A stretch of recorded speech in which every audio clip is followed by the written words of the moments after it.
Hello everyone. The agenda of this video would be to understand an operation on a sorted singly linked list. And what we will try to do in this sorted singly linked list is to insert a value, right? So there are a couple of cases which we will understand before we jump into the task of writing the code, the routine for it, okay? So let's assume the first task where a new node is to be inserted, and I call it, let's say, a new node. And this is the new node to be inserted, but I'm talking about case one, right? So the first case would be to handle a scenario where the linked list initially given to us is empty, right? So case one is linked list being empty. So if linked list is empty, which infers, which tells us that the variable first is equal to null, right? So it's an empty linked list. And since the variable first is null, and let's say any random value being, which you want to insert, let's say it's a value 45 you want to insert, and that will be the only insertion to the linked list, right? So how would you handle it? You would just right away say, uh, first should no longer be null, but first should hold the address of this new node, and the next of this new node should be null, right? So this is the most simplest case of handling the first insertion to a list which is already empty. Yeah, so this is case number one. Let's look at case number two, where I am trying to insert a value, and this is my new node, and let's assume the data that I want to insert is 10, okay? And the list already exists, and let's look at the list that already exists. The data field in the list is 20, 70, 80, and 99, and it is sorted, right? So this is a case where the data field of the first node is greater than the data that you want to insert. So 20 is greater than the value 10. So as you can see, this insertion will happen at the beginning of the linked list, right? So I wouldn't have to traverse the linked list to find out the right place for the new value 10, right? So what should I do? I should say first, which holds the address of 20, should not be lost. So let's not change first in the first place, yeah, as the first task.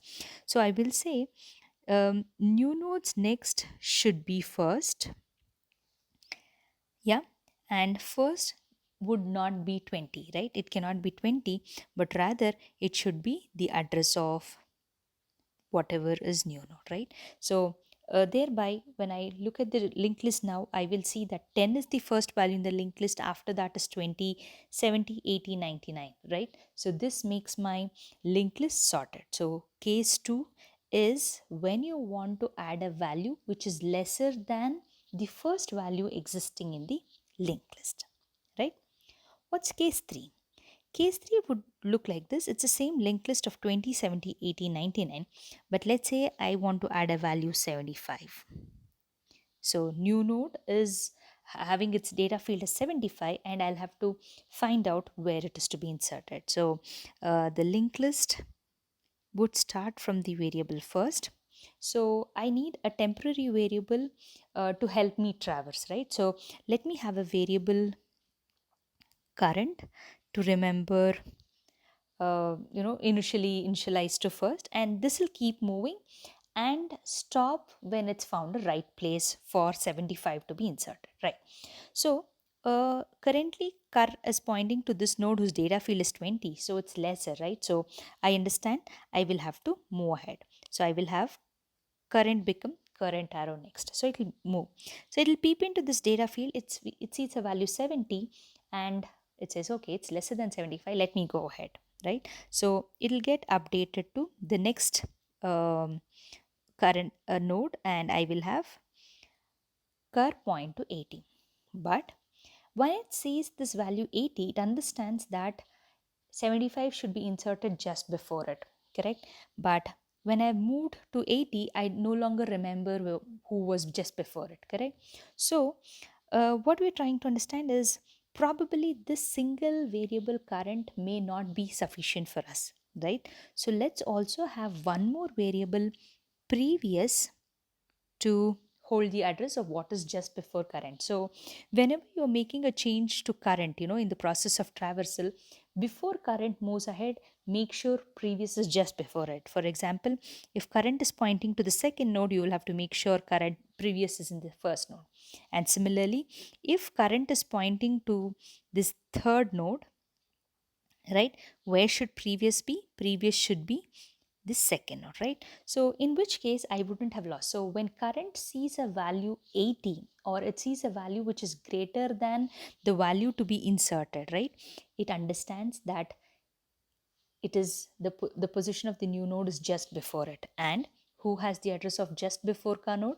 It is previous, right? So after this, after I found a position, it would be a straightforward set of tasks. I will say the whatever is the next of new node should be current. I will establish this link, and I understand this link need not be there, right? I wouldn't want that, and I'll say next of previous should be new node, right? So as you can see, I have successfully now inserted the value 75 in its right position. I would call it right for the reason that after the insertion also the linked list looks sorted, right? So I have 20, 70, 75, 80, and 99 being the resulting linked list, right? So this is case 3, where I have an insertion of the new node happening in between, right? So let's go ahead to write the code for all the 3 cases, right? Okay, let's call this routine insert sorted, right? So I will have to find out of what is the first variable ka value. So I will have struct node star as an argument.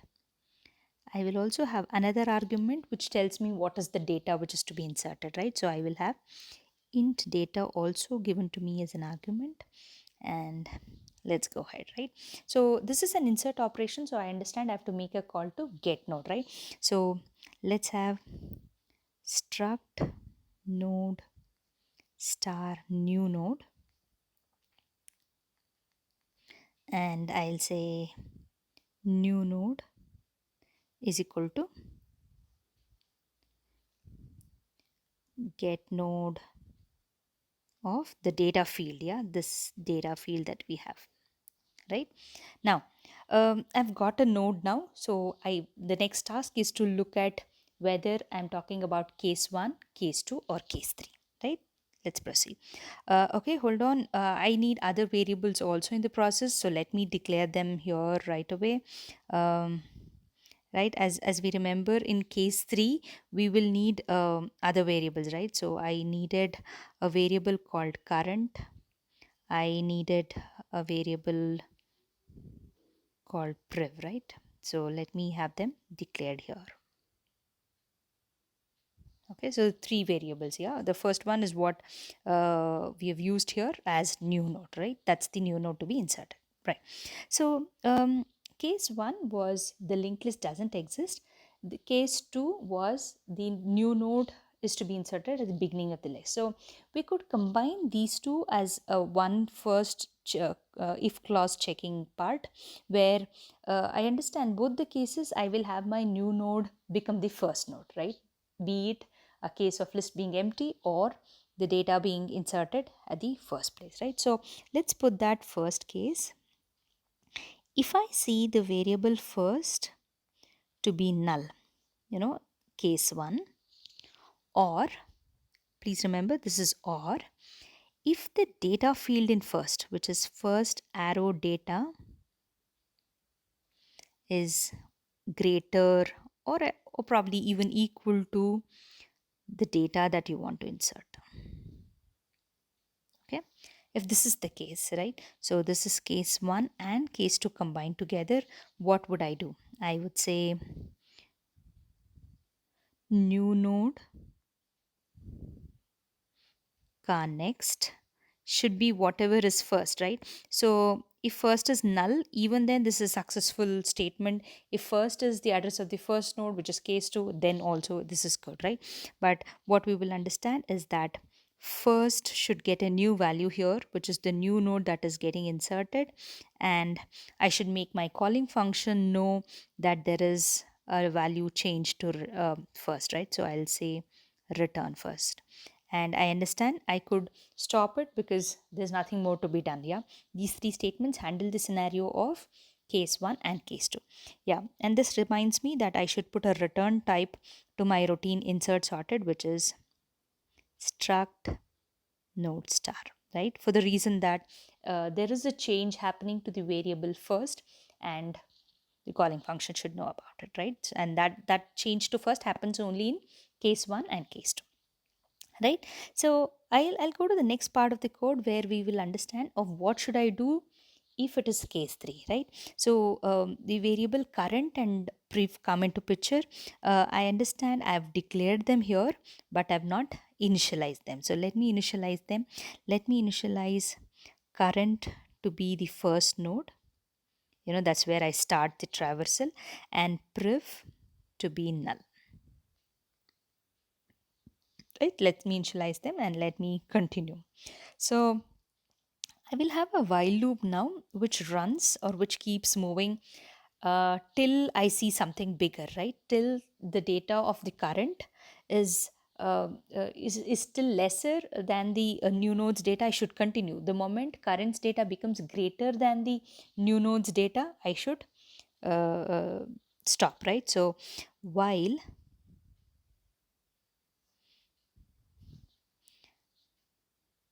current arrow data is lesser than new node arrow data.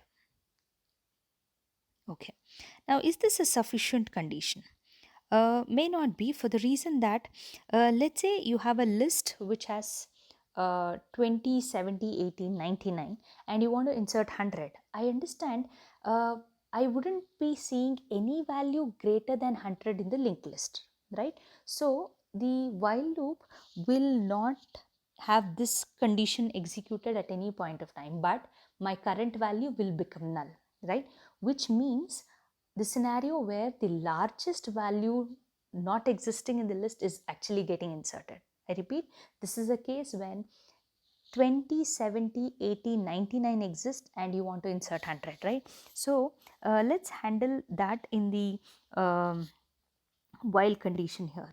Okay, so I will say put that as the first condition, right? Because I don't want to do null arrow data here. Okay, so I'll say while current not equal to null, and the second condition. So while this condition is true, I would want to go ahead, right? So that's the traversal part. So I'll say have my previous hold the old value of current, and I will have current move to the next element, current arrow next, right? So this is the traversal, and the moment I come out of the while loop, I understand I have come to a scenario something like this, right? So I have previous, I have current variable, and in between is the position where new node is to be established. So as I said, the next of current node should become, sorry, the next of new node should become current, and the next of previous should become new nodes. Yeah, they're just two statements which do the job. So let's put it here, where I say new nodes next should be current, and the next of previous field, yeah, the previous variable should be new node, right? These two simple statements do the job.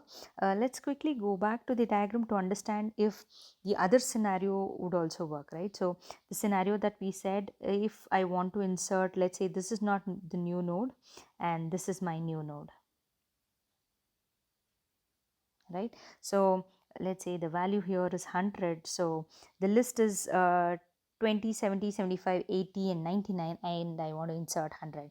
So what would happen in this scenario is current would become null, current is null, and previous would not be pointing here but would rather be pointing to the last node here, right? So according to the same set of statements, I say new nodes next should become current, which should basically become null, and I'll say previous car next, which was some old value, remove it but make it point to new node, right? So as you can see, 100, the last value, is exactly inserted at the last position. So you know, so we have handled that scenario as well. So to quickly conclude, we have successfully inserted a value into the linked list, and at the end of it, it is sorted. So the first if condition handled case 1 and case 2, which was respectively for inserting into an empty list, and the case 2 was for inserting a value which is lesser than the first value which exists in the sorted list, and case 3 was handled in our while loop with two variables, current and previous.